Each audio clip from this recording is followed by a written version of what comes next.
So greetings everyone, and welcome to the Community Commons Impact Makers Gathering. It is great to have you join us from all across the United States for this important topic, the state of media climate coverage, a big issue. We have a great panel with us today, and we're going to have a discussion with them and let them share some of their own comments, and then open for your questions at the end. My name is Rhonda Bannard, and I'm the founder and executive director of Earth Gives. And we are a 501c3 that is focused on working to catalyze environmental giving beyond the 2% it sits at today. And that is to focus on climate justice, and environmental nonprofits.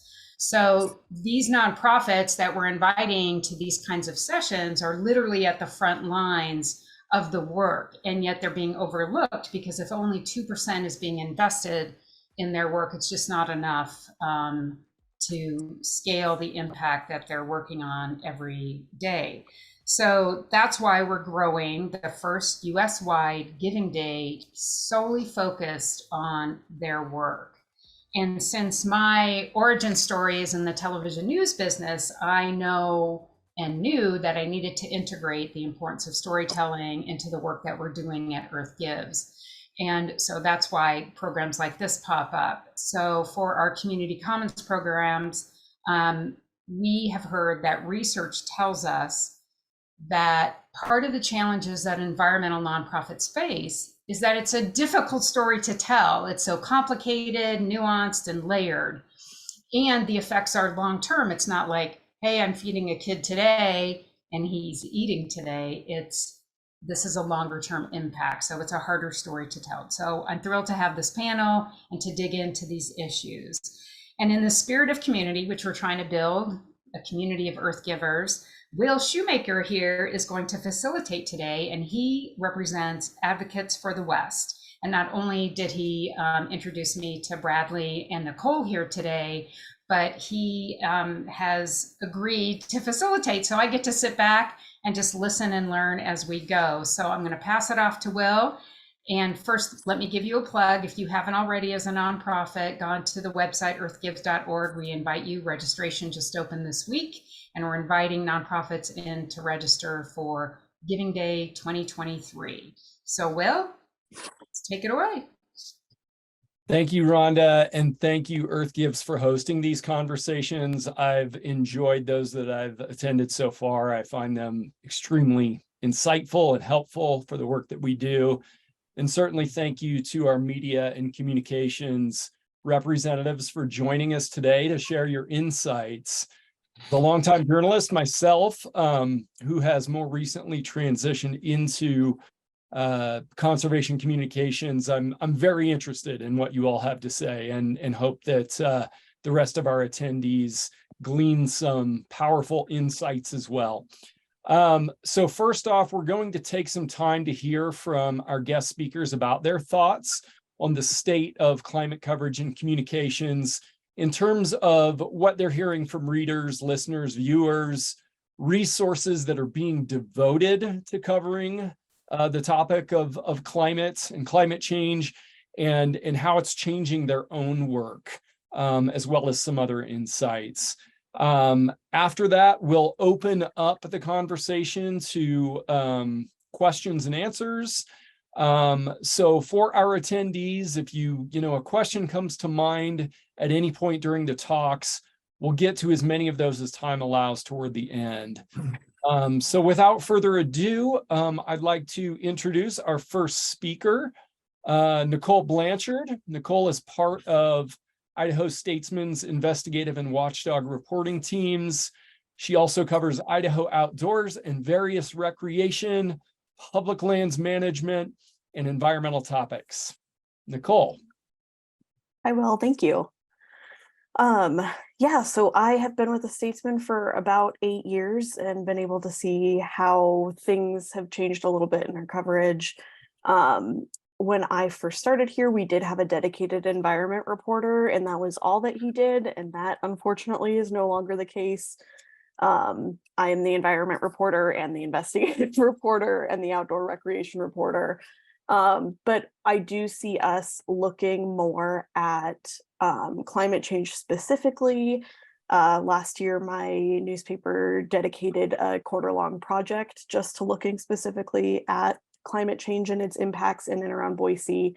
So I think it's definitely something that we are trying to find new ways to approach, and we're seeing readers being interested in it.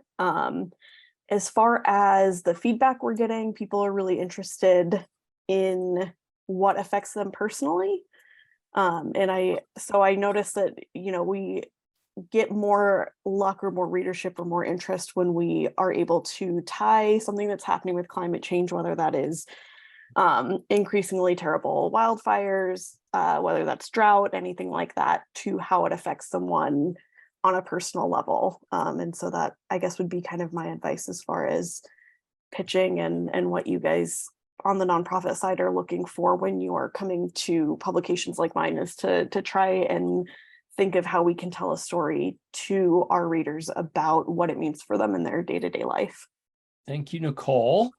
Amber Sullins is our next speaker. Amber is chief meteorologist for ABC 15 News in Phoenix, which I think it's fair to say has been at the forefront of this shift toward climate coverage, in no small part due to the fact that, Amber routinely educates viewers on the impacts of climate change during her forecasts. Amber. Thank you. So here at ABC 15, we've been talking about climate for about a decade now. We were actually one of the first stations across the country to utilize tools that were provided by Climate Central to really connect the weather that is happening right now to the overall climate story. So the way we started doing this a decade ago was just incorporating those weekly releases that Climate Central did to give our viewers that perspective. So for example, in the summer, when we would have a long stretch of 110-degree days, not only would I show them the forecast, show them how close we are to today's record and how far above normal we are, but then I would incorporate trend graphs from Climate Central that showed, hey, the number of 110-degree days has been going up. And so why is this happening? Well, it's happening because of climate change. And specifically for Phoenix, it's really a combination of greenhouse gas forced climate change, but also urbanization, which is making Phoenix so much hotter. And we get to talk about this a lot in the summer because the number of 90-degree lows that Phoenix sees now is literally off the charts. I broke down the data in 10-year periods and was able to calculate how many 90-plus-degree lows we had in each 10-year period, as long as records have been kept. And prior to the 1970s, the numbers were pretty close to zero. And now we are talking months of temperatures at 90 plus in the overnight hours during our hottest summers. So we have two stories to tell. We have the urbanization story and then the greenhouse gas climate change story. And so that's how we started a decade ago, was just infusing that into our weather forecast. And it quickly became apparent that, as Nicole mentioned, we really needed to personalize this for people. And we started looking around at what was happening. And we have what I call Arizona's big three. The big three climate changes, and I almost want to turn it into a big four because air quality is getting worse for us too. But the big three for us are heat, wildfires, and oh goodness, drought. Okay, so drought's really the big story right now because Arizona is facing critical water shortages. We rely in many areas across the state on Colorado River water. And the Colorado River levels have been ridiculously low as we sit in the middle of a decades-long drought. Now, last year, we were able to eradicate, albeit probably briefly, drought across much of Arizona, but it remained along the Colorado River. And although those levels are rising due to a pretty good snowpack over the Colorado Rockies this past winter, it's not going to rise enough, right? And we not only have to worry about our water priorities here, but there are five states total that depend on Colorado River water. And years ago, when the packs were drafted of who gets what, Arizona is at the bottom of the totem pole, so to speak. So we take cuts first, and California takes cuts last. So we have already seen some very big impacts here in the last couple of years in terms of water. Our farmers in Pinal County, which is just south of the Phoenix metro area, have already had to take a 40% cut in their water usage. Some of those farmers have decided to change the crops that they're growing, and others have just shut down. They could not go on with that water cut. We also have communities now, as the Phoenix metro area continues to expand. Really, the population of Phoenix has skyrocketed since the pandemic, and people could work remotely and wanted to come to a nice place to hang out in the winter. The population has really grown here, right? So we have communities now being built in places that we've never had people living in before. And so that introduces new problems with water. Where are they getting their water? Where is it coming from? There's a community named Rio Verde, which is just north of Scottsdale, which is a northeast suburb of Phoenix. And Scottsdale was trucking in water to them. And with the water scarcity, said, we're not going to do this anymore. So they were cut off from their water supply. And still to this day, they're trying to figure out like what the long-term trend is going to be for getting water to that area. So these are really big issues. So what we've done really since I would say about 2021 is we've transitioned from just me and other meteorologists getting these climate tidbits in our weathercast to building a climate team. So we have a climate team called the Impact Earth Team. All of our meteorologists are reporters on this team, as are some of our reporters in the newsroom. We have a producer dedicated to this team. So even if we don't have time to turn full package stories that are 2+ minutes long, the producer will put in little reads, little 10-15 second reads on climate things in our newscast. So we're constantly injecting this climate information in there. And right now, a lot of that, as I mentioned, is water reporting. We have a lot of resources going to water reporting, and now wildfire reporting. We currently have a wildfire in a residential area that broke out yesterday. So our climate team is not only doing the work of, just the regular news component of these things, but also the bringing in the perspective of why are these fires getting worse? Why is the drought getting worse? And what are our policymakers doing to provide solutions for these things? So it really has had to go so much beyond the weathercast where we started it at a decade ago. And now we're telling these stories, and because everyone that moves here and everyone that's lived here, for 40 years, like I have, needs to know what's going on with our water supply and what the future might hold. So I've talked enough probably, but if you have any questions, I'll take them at the end with everyone else. But that's kind of the gist of what we're doing here in Phoenix. It's a lot, and I've just kind of scratched the surface. But these are important stories to tell, and it's very important that our audience knows that one day they might turn on the faucet and water might not be there, and that's a harsh reality here living in the desert. Thank you, Amber. Our next speaker is Bradley Parks. Bradley is a journalist living and working in Portland, Oregon. Bradley has worked at Oregon Public Broadcasting as a digital producer, an environment reporter, and previously covered education, state politics, sports, and other issues. Bradley, the floor is yours. Hey everyone, thanks for coming and thanks for inviting me. Like Will said, I'm Bradley Parks. I work for Oregon Public Broadcasting. I'm based here in Portland, Oregon. And for a couple of years as an environment reporter down in Bend, Oregon, if you're familiar with, the state. But right now my work as a digital producer is primarily in audience. So I focus on getting the journalism out to the people across the internet. And so it's my job to understand how information gets to people and how people get to information. And when it comes to like the state of climate coverage, I think that's one of the biggest challenges that we face is that climate is but one topic among a million different other topics that people can access out in the world. And so the challenge facing us is how do we get that information into people's hands in a way that's usable, actionable, and all those other things. As far as the station goes, we have had on our air, we've had Oregon Field Guide, which is our outdoors environmental program, has been on the air for more than 3 decades. It's sort of like one of our flagship television shows, and has really branched out into this, digital behemoth that produces great content all about environment, outdoors, recreation, things like that. We were also home to, while it existed, EarthFix, which was a public media partnership of several different public media stations across the Northwest that was entirely focused on climate. And out of that sort of grew the current science and environment team that we have at OPB, which includes a number of reporters who do video, audio, online, and we really cover a wide range of issues across the state and across the region of the Northwest.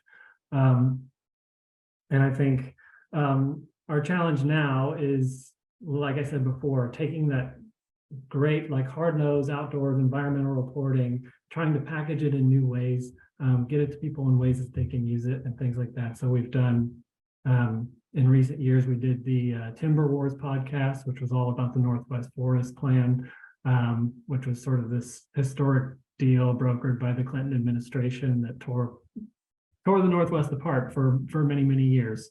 And sort of like laid the foundations of some of our current environmental and climate divides. We also did like a companion newsletter that still gets a lot of traffic. People find the podcast, they find the newsletter, they're able to read that information. So it's almost like a library about this important event in Northwest history. And so we're trying a variety of different things to try to get information out there. And so if anyone over the course of this discussion has questions about how people find information on the internet, that's sort of where I'm working right now. And so I think that will be a critical component of climate coverage and all types of news coverage going forward. So I'll go ahead and stop talking now and pass it on to our next person. Thank you, Bradley. Peter Gerard is our next speaker. Peter is Vice President for External Communications at Climate Central, where he leads digital communications and media relations. He has previous experience in heading research, audience development, and public relations for an ecosystem restoration nonprofit, as well as experience in marketing and political advocacy, and began his career as a journalist. Peter. Thank you, Will, and thank you, Rhonda, and Amber, thank you so much for teeing up Climate Matters as a key component of what Climate Central does. For people who don't know us well, Climate Central is a nonprofit that exists to make climate science easier to cover. We were created 15 years ago now, believe it or not, because we had a founding board that saw that climate change was underreported broadly in virtually every corner, in every newsroom, and decided that the approach we needed to take wasn't necessarily to advocate for more climate coverage, although we do that. It was to make covering climate change and the science underneath it easier and accessible. And most important, that meant talking about the impacts that people are experiencing now, rather than something that was in the distant future, and locally in their backyards, rather than something that exists far away in the Arctic or somewhere else where it's not relatable. And as Amber said, the impacts of climate change are around us all the time, everywhere. We're seeing them in the summer, we're seeing them with brutal heat in the Southwest, we're seeing them with conditions that make wildfires easier to start and spread. We're coming into hurricane season where you're seeing storms arrive on higher seas. You're even seeing impacts that are sort of secondary but noticeable. Mosquito seasons last longer. In some cases, it's sort of quirky. In a world with a richer diet of carbon dioxide for plants, poison ivy is more toxic than it was. And these are all based on research, on peer-reviewed research that, anchors everything that we're talking about and everything that we're able to share with our audiences in the latest science. Climate Central's mission is partly supported by our being able to approach these issues scientifically. We're nonpartisan, we're non-advocacy, so we're not telling people whom to vote for or which policies to support.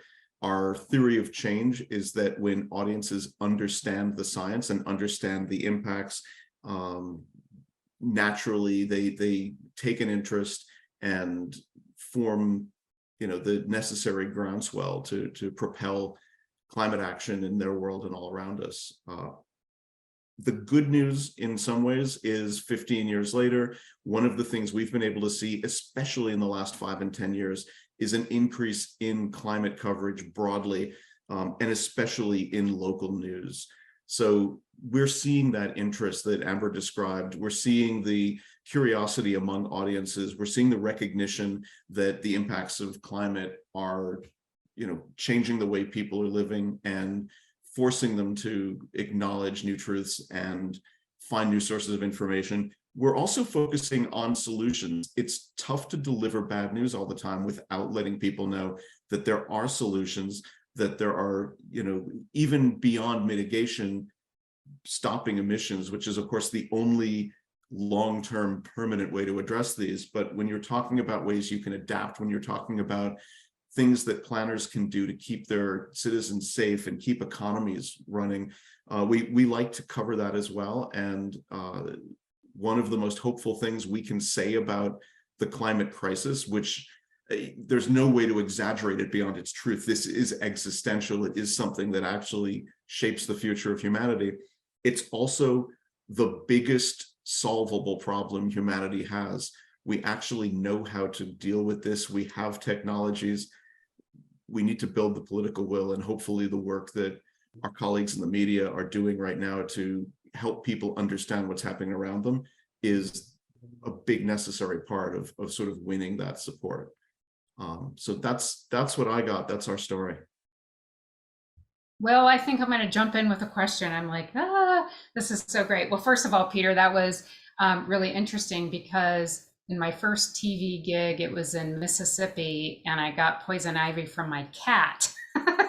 And then I did a story on it, how you can get diseases from your animals. So anyway, thank you for that. So what I'm curious from all four of you, if you feel that you haven't covered it, but I'm wondering, you shared with us what you're doing within your own platform. What are you seeing out there? Do you think, Peter, you mentioned it, that you're seeing more coverage in local news, but I think just today I saw Vox is investing more in climate coverage, and you certainly have the independents, like the Heated newsletter and other newsletters. You've got groups like Grist and other things. But what are you seeing from a traditional, like Amber, are you seeing, we saw the horrible story about the other meteorologist who had to quit because he was attacked for including climate coverage within his forecasts.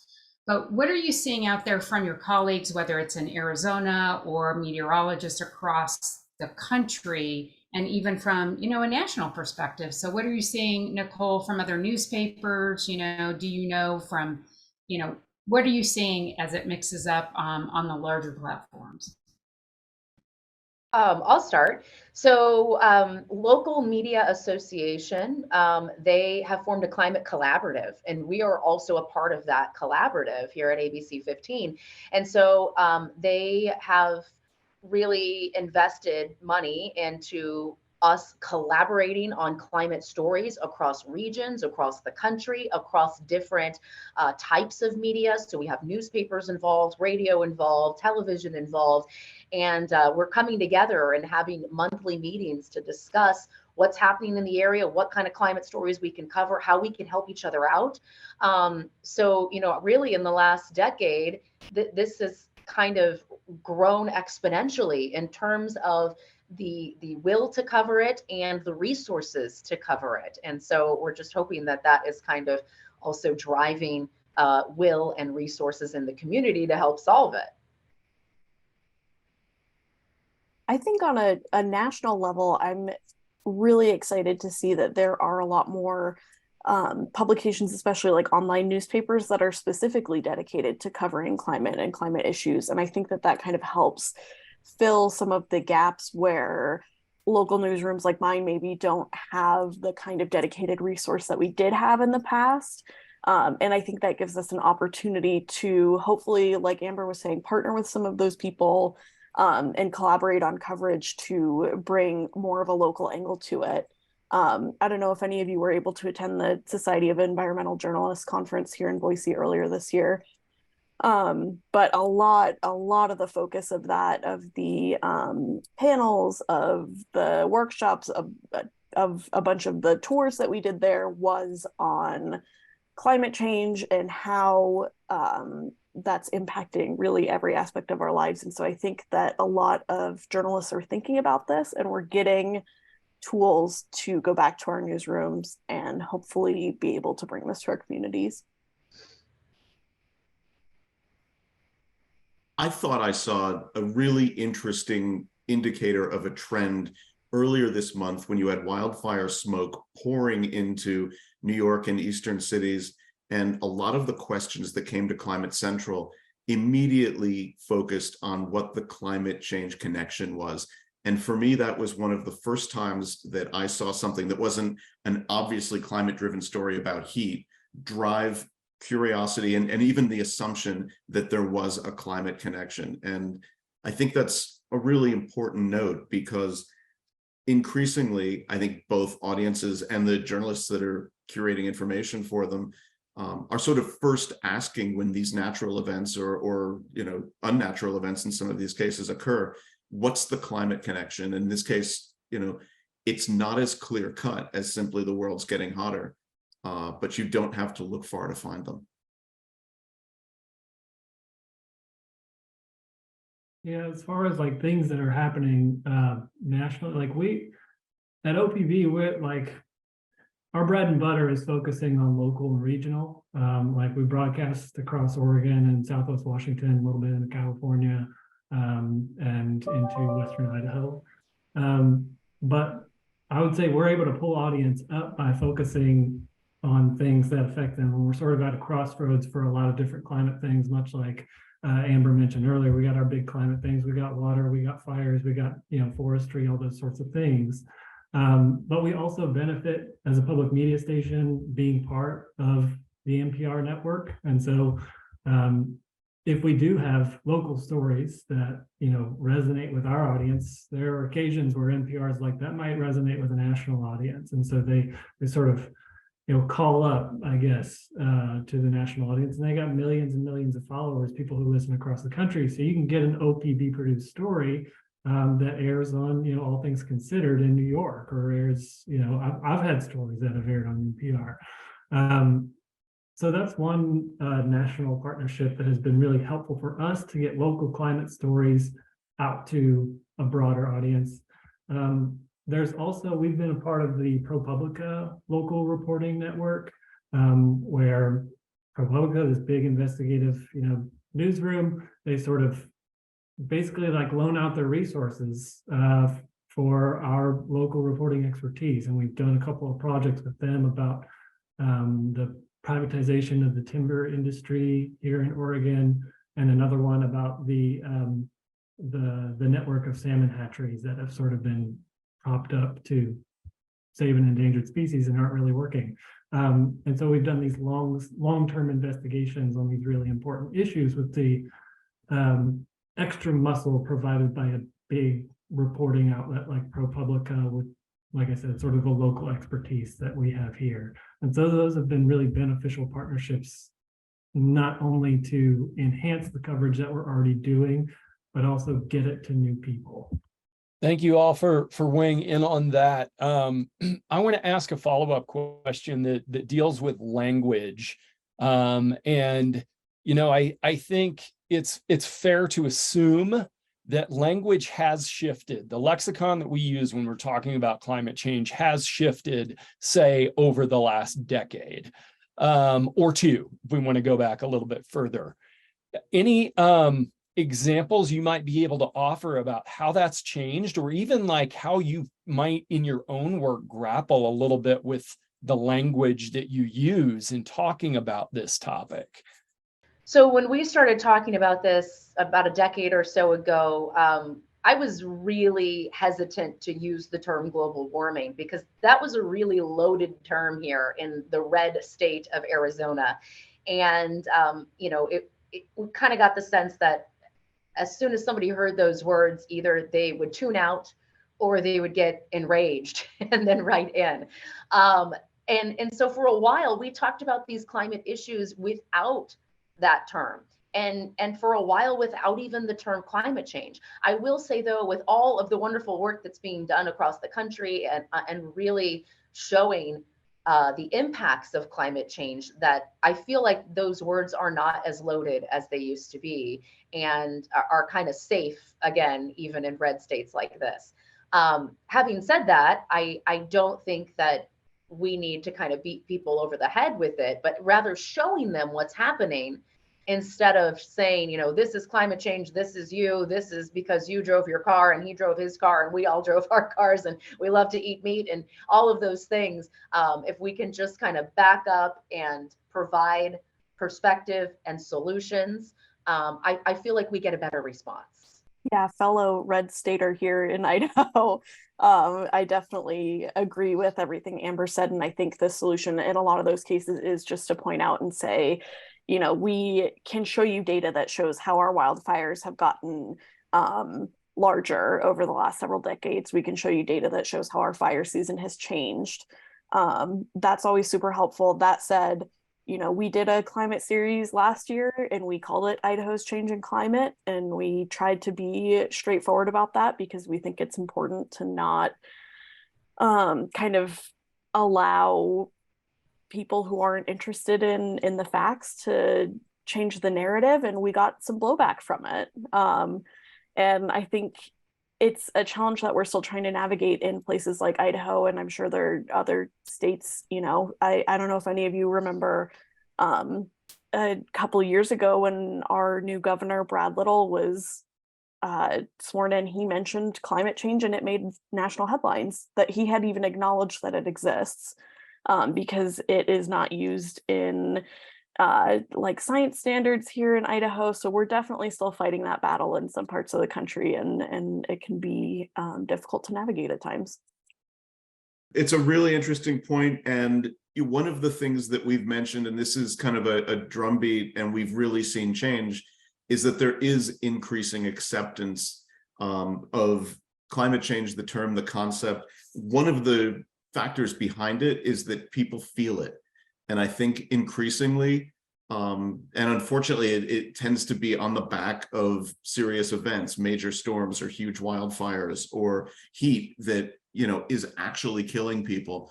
But, these events force people to sort of, acknowledge that it's happening around them. And I think it becomes less politically interesting when you're confronted with a thermometer than when you're talking about something that seems more abstract.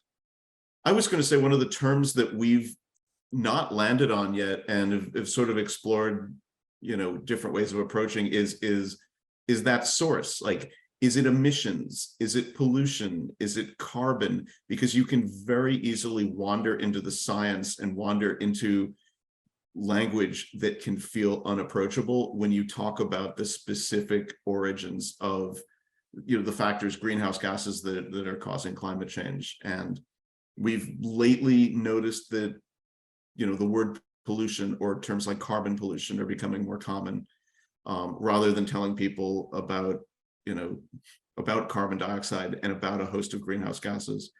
And I think that's probably an indication that the public is developing a better understanding and also kind of forcing experts to make their language more approachable. Yeah, it's interesting you raise the question because I also work as a copy editor, and so like language is really important. I was just reading a story yesterday in Vox about like quote unquote therapy speak. So these terms that are sort of contained in therapy, like trauma and gaslighting and things like that we use as sort of inaccurate catch-alls for things that we experience that don't necessarily describe what we're experiencing in a clinical way, as the terms are originally intended. And so the takeaway, I guess, from the article is that specificity is really important when you're talking about these really complicated concepts like trauma and like gaslighting and like narcissism and things like that. And I think you can apply the same thing to climate or anything else. Specificity is really important. Like I had one of the bigger stories that I worked on when I was in Bend was about lithium exploration in Southeast Oregon. That's actually how I found my way to Advocates for the West. I was writing about sage grouse.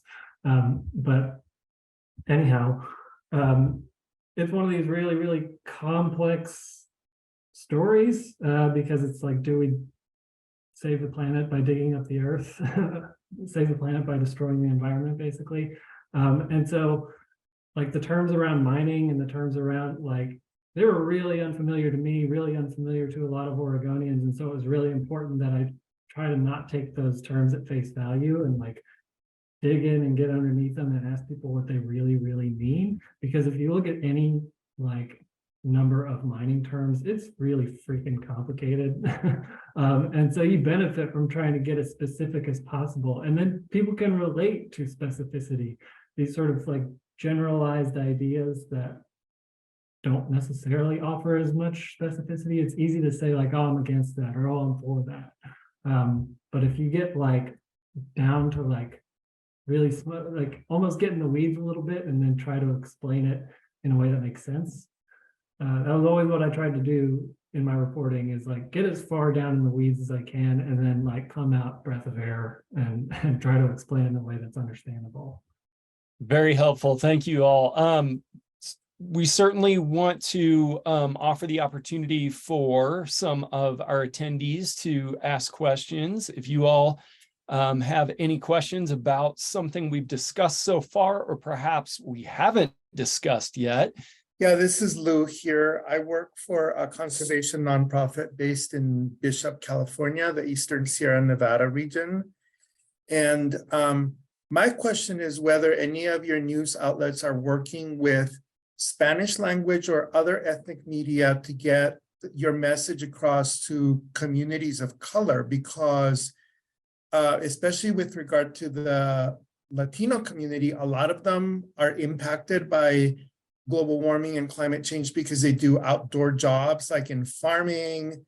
Lots of here in the Eastern Sierra, we see a lot of Latinos doing construction work and also sheep herding, animal husbandry, those kinds of jobs that take them outside. So I'm just wondering what kind of collaborations you might have going with ethnic media.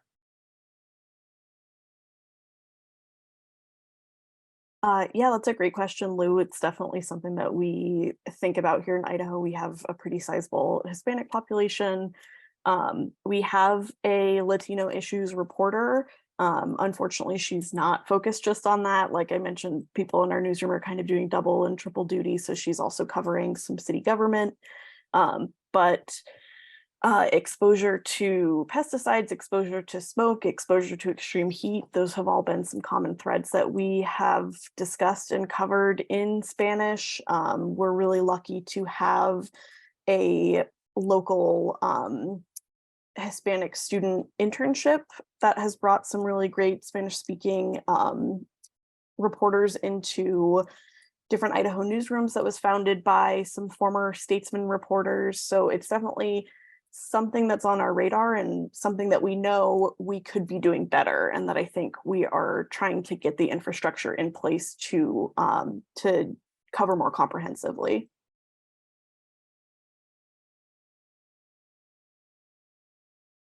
Although we're not a media outlet, we're working with media outlets, Lou, and your question is a really important one. Climate Matters is available in Spanish. All of our alerts are available in Spanish. When we create sea level rise tools, we make sure that everything is translated into Spanish so that people can use them in a native language, in a language that's easier for them to navigate and see dangers and respond to. But as Nicole said, God knows there's more to be done. I have another question, if you don't mind. It doesn't look like there are many of us on here, so I don't want to hog the time, but one of the things that I do in my job, because I'm a former journalist too, I worked for 3 years as a daily reporter for the Bakersfield Californian in Bakersfield. So one of the things I did as soon as I started my job here a couple of years ago was reach out to a local Spanish language weekly that we have here called El Sol de la Sierra. And I actually, as a result of that collaboration, I am writing a monthly column on environmental issues in Spanish for the Hispanic community. And if I weren't doing that, most of what the publisher would run would be foreign news from Peru or Mexico, a lot of like, just silly entertainment news, and then maybe some like scandals, but nothing that's like local content, right? So I would love it if any of you would share stories that I could either like translate if they haven't been translated, anything that would be helpful to our local community here in the Eastern Sierra, because, some of the issues that we're dealing with include dewatering by the LA Department of Water and Power, which if you've seen the movie Chinatown, this is what it's about. They've been taking away the water from the Eastern Sierra for over 100 years. So a lot of people have seen the landscape change. We have a very large Native American community, relatively speaking, of Paiute and Shoshone peoples. So there's a lot of interest in climate matters here because this is a beautiful part of California. There's a lot of tourism here from other parts. And so I would welcome any content that I could help, push out in Spanish to our local community here for what it's worth. Lou, have you tried reaching out to the local television stations? I know I work for Scripps. My station's owned by Scripps. We do have a station in Bakersfield, and there might be a way that you could partner with them on some of their stories. And we don't have local television stations in Bishop, California. Bishop is very, very. I used to report in Bakersfield, but I moved to Bishop, and Bishop is, if you can picture it, it's on the other side, it's on the eastern side of the Sierra Nevada. We're kind of close to like Mammoth, which is a very popular ski destination. Mm-hmm. It's very rural here. So we rely a lot, but people do rely on printed media, and there's a number of English language weeklies that publish here, about 3 or 4, and then there's a Spanish language weekly, and there's radio, of course. But yeah. So I would be, I would welcome any like relevant content that would just be, easy to translate and ready to like, share in print format. Lou, I would point you to Nicole Foy at Cal Matters. I'm not sure if you're familiar with that newsroom. So she is based in Bakersfield, but Cal Matters is a nonprofit newsroom that's covering the entire state of California. Yeah. Yeah, so she is one of the folks who started up the Voces internship that I mentioned, that is placing Spanish-speaking and Latino students around Idaho. She was a huge force in spearheading putting COVID-19 coverage into Spanish for our newsroom when she was with the Idaho Statesman. She's really passionate about making sure that that stories are getting translated into Spanish, and I think she'd be really happy to connect with you. Okay, I just dropped my email in the chat. Yeah, I'll send that over to her. Thank you. Okay, thank you. And Lou, Climate Matters unfortunately relies on weather station data, which tends to focus on larger markets. But we do have a number of markets across California. We've got this local data all available in Spanish. I'm going to drop a link in the chat for you. Awesome. Most of our media is on the wrong side of the Sierras for you. Yeah, I noticed that because I went and as you were talking, I went and signed up for your newsletter, and then in the drop down, it didn't allow. It had like several cities in California, but it didn't have Bishop, so I couldn't. The closest I could choose was Bakersfield, which is about 3.5 hours away. Yeah. I was just going to drop Fresno in as a potential for you, but it's similar. Like it's not the same weather and it's not the same market. Right. But when there are broader issues that helpful. affect you, things like wildfire, at the very least, we've got things like climate divisions in other areas that do localize it better. Okay.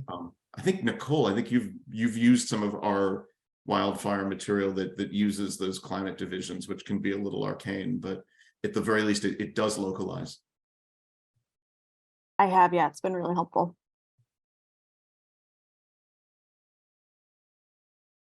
Stephen, Susan, are there any questions you have about this topic that we might be able to discuss?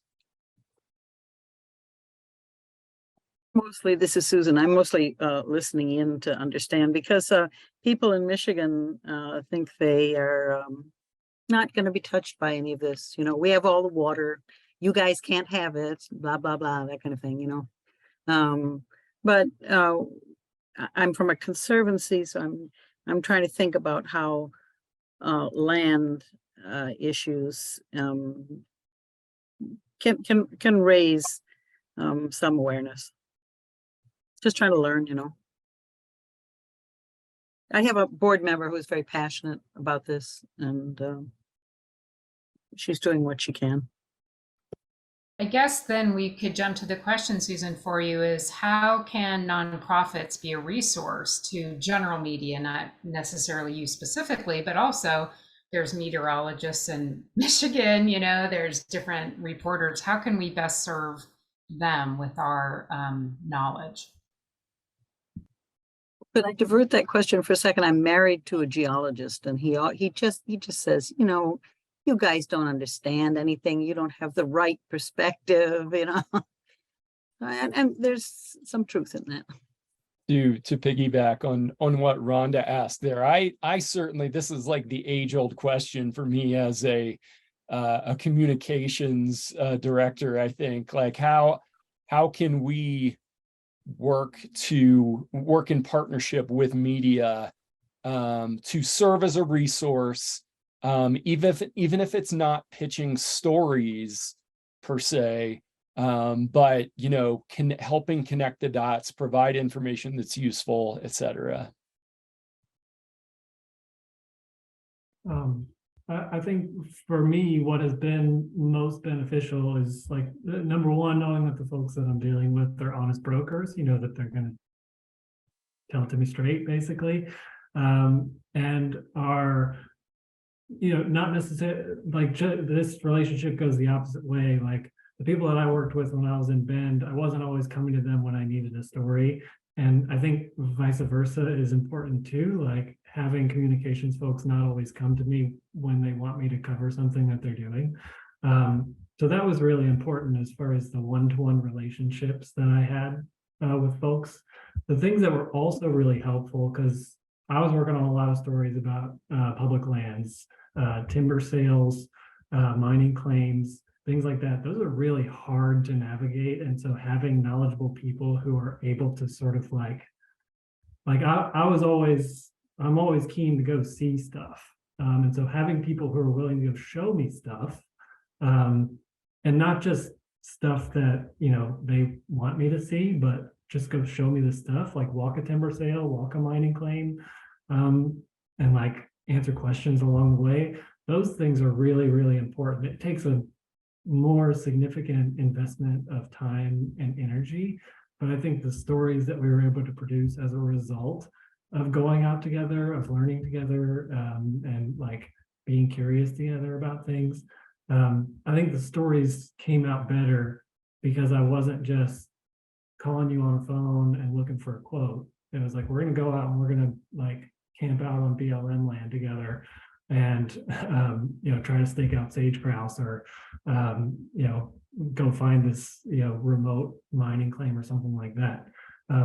Those were really, really important interactions that I had with folks. So knowing people are honest brokers and having access to some of the resources and knowledge that you do have working in this industry is really important. Because as a reporter, I don't know anything, and I like to remind people that I don't know anything. I think a big thing for me is just asking some of the nonprofits that we're working with to give us a little bit of grace as far as what we are and aren't allowed to cover. You know, I would love to cover every environment story that comes across my desk. And unfortunately, I'm beholden to editors who are the ones saying yes and no to certain things. So I just hope that folks don't get discouraged if they do hear a no from time to time. That doesn't mean we aren't interested, and it doesn't mean that we aren't looking for ways to cover that in our newsroom. And I think, like Bradley said, part of that is going both ways, and us as reporters being able to reach out when we do get the go ahead, and show our interest. But just know that, you know, even if we do have to turn down an idea or a pitch every once in a while, that doesn't mean that we aren't interested in the work that y'all are doing. Amber, perhaps for you, is it worth attempting to pitch a story to a meteorologist? Is that, you know, something that you engage in? Yeah, so the people on our Impact Earth team, they are coming up with their own stories, and then they are pitching them to news management, and then news management says yes or no.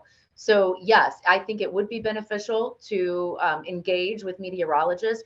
And, you know, at the very least, if they don't get the pitch picked up by management and they can't cover that particular story, at least from hearing from you, they can hopefully build a relationship with you. Because what we really need as we get into this cycle of newscast after newscast after newscast, what we really are looking for is someone that we can go to in the moment. I'll give you an example. Yesterday, wildfire broke out. We had no intention of covering wildfires that day, right? We already made all of our news plans at 8, 9 o'clock in the morning. These are the stories we're going to go to. But oh no, there's a fire here.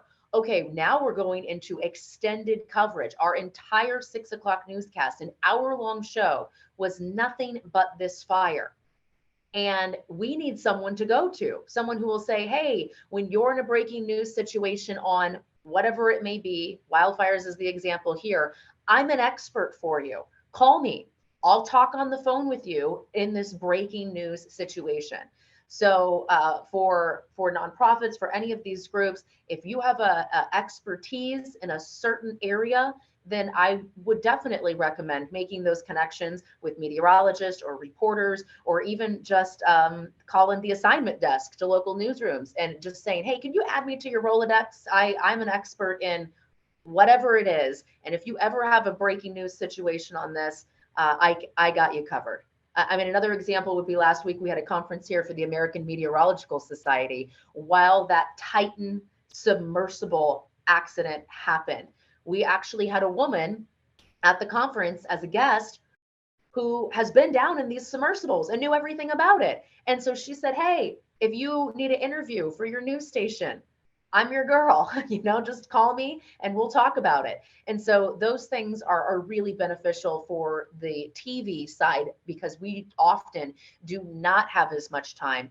as the print folks to turn our content. And this is kind of a little bit of a boast from Climate Central's point of view, Will, but you know, we're often in a position where we're trying to get coverage and asking people to cover things. One of the luxuries that we've got is that we don't always have to be in the story, and even the story that we want to call attention to doesn't have to be the you know, on any given day the center of your focus. We can give background, we can connect you with experts, we can tell you science to take a look at, and you know, hopefully that's a helpful service that we provide to our media partners. You know, it's not always about landing the story. We can be a source even when we don't show up. I'll just add on to that too, because a lot of the releases that Climate Matters does, if you scroll down to the bottom of it, it has a list of, here are experts in this field if you need an additional interview. So get on that list, right? That's a great idea. Thanks for that shout out. Solutions journalism, obviously it's a trend, and the intersection of that movement within the media realm is perfect around climate stories. Have you seen any trend around that, where you're actually, here's things that you can do, here's how you can get engaged within not only your platform, but maybe broader, where you're seeing that happen? We're seeing, this is from Climate Central's point of view, we're seeing increasing interest, particularly in renewables and renewables as a solution component.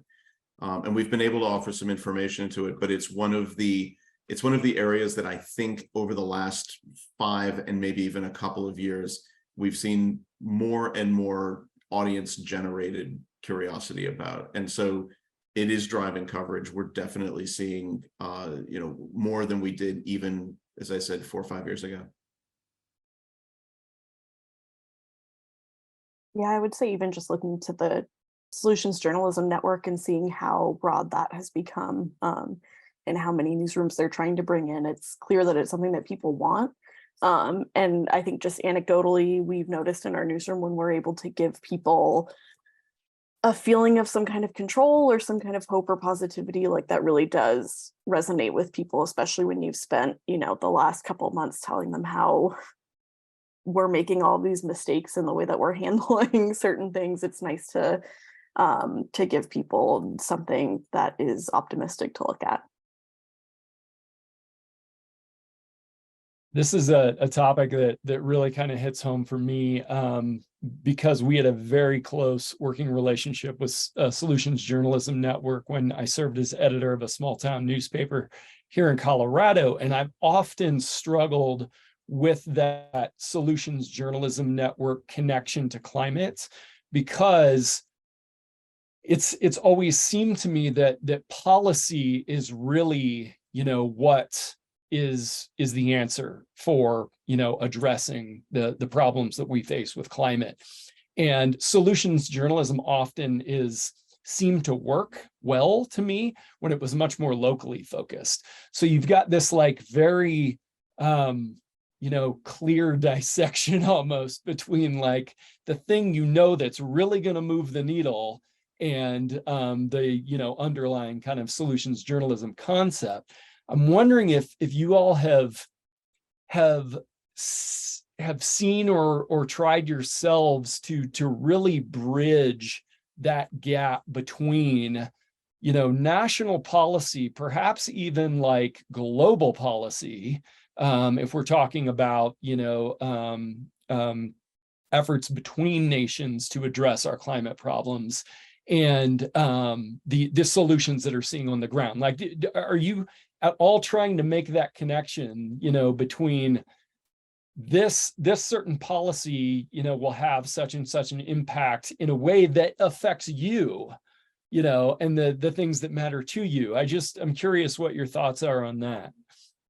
I can jump in. I know the Bureau of Land Management is working right now on adding conservation as one of its tenets for when it's weighing different proposals. And that's something that we're really trying to connect people with to let them know how that will affect public lands around them.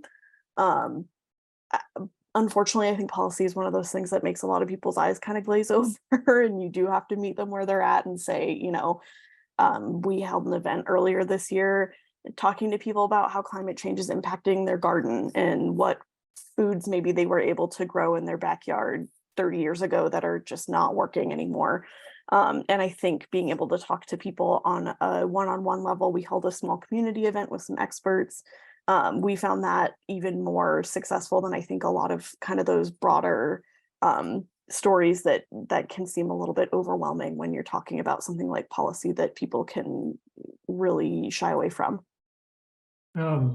Yeah, I would try to connect things that, like, the example I always go to is the lithium story, because it is sort of like singular in its nature, but like it's one of the more complex environmental problems that we have, because like lithium mining has always been something that we offshore, that we send somewhere else, and we just reap the benefits of consumer electronics and electric vehicles and things like that. Like electric vehicles and decarbonization have sort of been touted as this big thing. That's our solution. That's our ticket out. And then all of a sudden there's this huge lithium deposit in Oregon that some small company is quietly exploring. And there's potentially a very large lithium mine across the border in Nevada that is like marching forward with construction all throughout the pandemic when no one's able to do anything. But it's sort of like, it was a rare instance of a story when like the federal government, like the top levels are saying this one thing where lithium is really important. We've got to make a domestic supply chain. We've got to, free ourselves from geopolitical conflicts and produce this mineral ourselves in order to solve climate change, what have you. And the resource is here, like in Oregon. And so that was like alarm bells for a lot of people. And so it's really far off. Like the people that I talked to, like this is years and years and years away from ever being a mine, but sort of like not like, it's easy to react to the thing when it happens. But I think the challenge in telling that story was like, we're really far from this happening, but it's really important that you know about it now. That was the hard thing to get across with that story, but it helped. And I think, they're having community meetings about this now, and they're like, it's helpful that you actually came out and covered this, because otherwise no one would have known, because that's what happened with the Nevada mine across the border. Yeah, we do try to like take what the national folks are saying and apply it to what's happening here. And that's the one example I can think of. And I could talk about it all day, but I won't. I'll say here in Arizona, we really cannot avoid talking about policy. There are things going on here that only policy can fix. We have foreign entities coming up and buying land along the Colorado River for the water rights. The Saudis are buying up land, raising alfalfa, which is a very water thirsty crop, and then shipping all of that alfalfa back to Saudi Arabia to feed to their cattle while we are under water restrictions. So we have to talk about policy, and we have to drive change through policy. We don't have a choice. Like that's the only way we're going to come out of this. And then in terms of the solutions journalism thing, I would just say, in some cases, I really caution on putting the onus on individuals. Climate anxiety is very real. And I don't think it's fair to set up the story as if you personally do X, Y, and Z, and you get all your friends to do X, Y, and Z, then this problem solves itself, because I don't think that is the case. It has to change all the way at the highest levels of every government on the planet. And so I do think we need to be very careful about putting that burden on individuals. And yet voting Yeah, is part of it. Yeah. 100%. Peter, anything that you would like to add to that topic? Two things.